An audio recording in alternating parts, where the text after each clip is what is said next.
नमस्कार, आप देख रहे हैं सत्ता की परख। देश की शीर्ष अदालत ने साफ किया है कि अपराध में शामिल होना किसी की संपत्ति को ढहाने का आधार नहीं हो सकता। इससे पहले 2 सितंबर को भी सुप्रीम कोर्ट ने इसी तरह की टिप्पणी की थी और मनमाने ढंग से बुलडोजर एक्शन रोकने के लिए दिशा निर्देश बनाने की बात कही थी। बुलडोजर एक्शन की शुरुआत आरोपियों के खिलाफ सबसे पहले यूपी की योगी आदित्य सरकार ने की थी। उसके बाद मध्य प्रदेश, राजस्थान, उत्तराखंड, हरियाणा, असम और गुजरात जैसे राज्य भी उसी राह पर निकल चुके हैं। सुप्रीम कोर्ट में जस्टिस केश राय, सुधांशु धुलिया और SVN भट्टी की बेंच ने गुजरात के एक परिवार के द्वारा अपने घर पर बुलडोजर कार्रवाई की धमकी के खिलाफ याचिका की सुनवाई करते हुए कहा कि एक सदस्य द्वारा कथित अपराध के लिए पूरे परिवार को घर गिराकर दंडित नहीं किया जा सकता। बेंच ने कहा कि अदालत इस तरह की तोड़फोड़ की धमकियों से बेखबर नहीं रह सकती। देश में ऐसी कल्पना भी नहीं की जा सकती है जहां कानून सर्वोपरि है।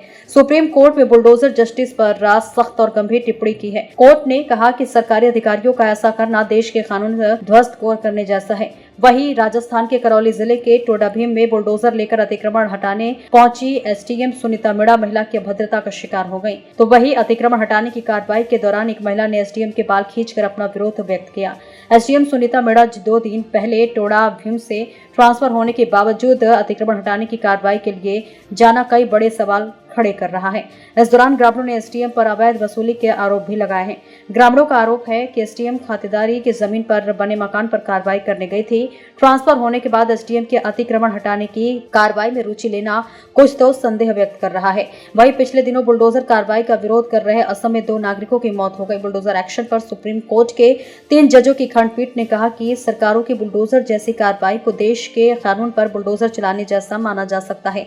बेंच ने कहा कि ऐसे देश में जहां राज्य के कार्य कानून के नियमों से बंधे हैं, वहां परिवार के एक सदस्य द्वारा अपराध के लिए परिवार के अन्य सदस्यों या उनके कानूनी रूप से बने घर के खिलाफ कार्रवाई नहीं की जा सकती है। बेंच ने आगे कहा कि अपराध में कथित संलिप्तता संपत्ति को ध्वस्त करने का आधार नहीं है, इसके अलावा कथित अपराध साबित होना भी जरूरी है। ऐसे देश में जहां राज्य के एक्शन कानूनों के नियमों से बंधे, वहां परिवार के एक सदस्य के अपराध के लिए परिवार के अन्य सदस्यों या उनके कानूनी रूप से बने घर के खिलाफ कार्रवाई की जा सकती है। अदालत इस तरह की तोड़फोड़ की धमकियों से बेखबर नहीं रह सकती। ऐसे ही तो कार्रवाई देश के कानून पर बुलडोजर चलाने जैसी होगी। इसी के साथ परिवार के एक सदस्य के खिलाफ आपराधिक मामला दर्ज होने के बाद नगरपालिका ने घर गिराने की धमकी दी थी। याचिकाकर्ता का आरोप है कि कानून को अपराध के आरोपी व्यक्ति के खिलाफ अपना काम करना चाहिए, लेकिन इसी के साथ साथ पूरे परिवार को दंडित नहीं करना चाहिए।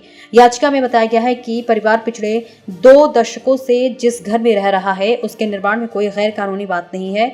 उन्होंने 2004 में ग्राम पंचायत की तरफ से पारित उस प्रस्ताव का भी हवाला दिया जिसमें आवासीय घर बनाने की अनुमति दी गई है।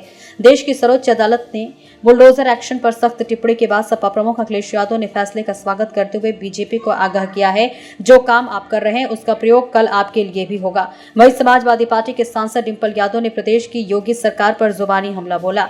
उन्होंने आरोप लगाया है कि योगी सरकार बुलडोजर और एनकाउंटर जैसी नकारात्मक राजनीति कर रही है। देश में भाजपा समर्थित राज्य सरकारों ने बुलडोजर को हथियार की तरह उपयोग कर रही है। खासकर यूपी सहित अन्य राज्यों में बुलडोजर एक वर्ग और जातियों को देखकर उपयोग किया जा रहा है। बुलडोजर एक्शन यदि इतना कारगर होता तो यूपी में राम राज्य आ गया होता। सियासी जानकारों का कहना है कि बुलडोजर का उपयोग से देश पे कानून का नहीं, बुलडोजर का राज्य स्थापित करने की जो यूपी से पहल हुई है, वो लोकतंत्र के लिए शुभ संकेत नहीं है। सरकारें आती हैं जाती हैं, जो आज वो कर रहे हैं, कल दूसरी सरकार आने पर वो सरकार करेंगे। ऐसे में राजस्थान के करौली जिले के टोडाभीम में SDM के साथ ग्रामीण महिला ने जो किया, फिर देश के दूसरे हिस्सों में भी ऐसी घटना दिखाई देने लगेगी। सत्ता की परख के लिए अवधेश कुमार सिंह की देखिए खास रिपोर्ट।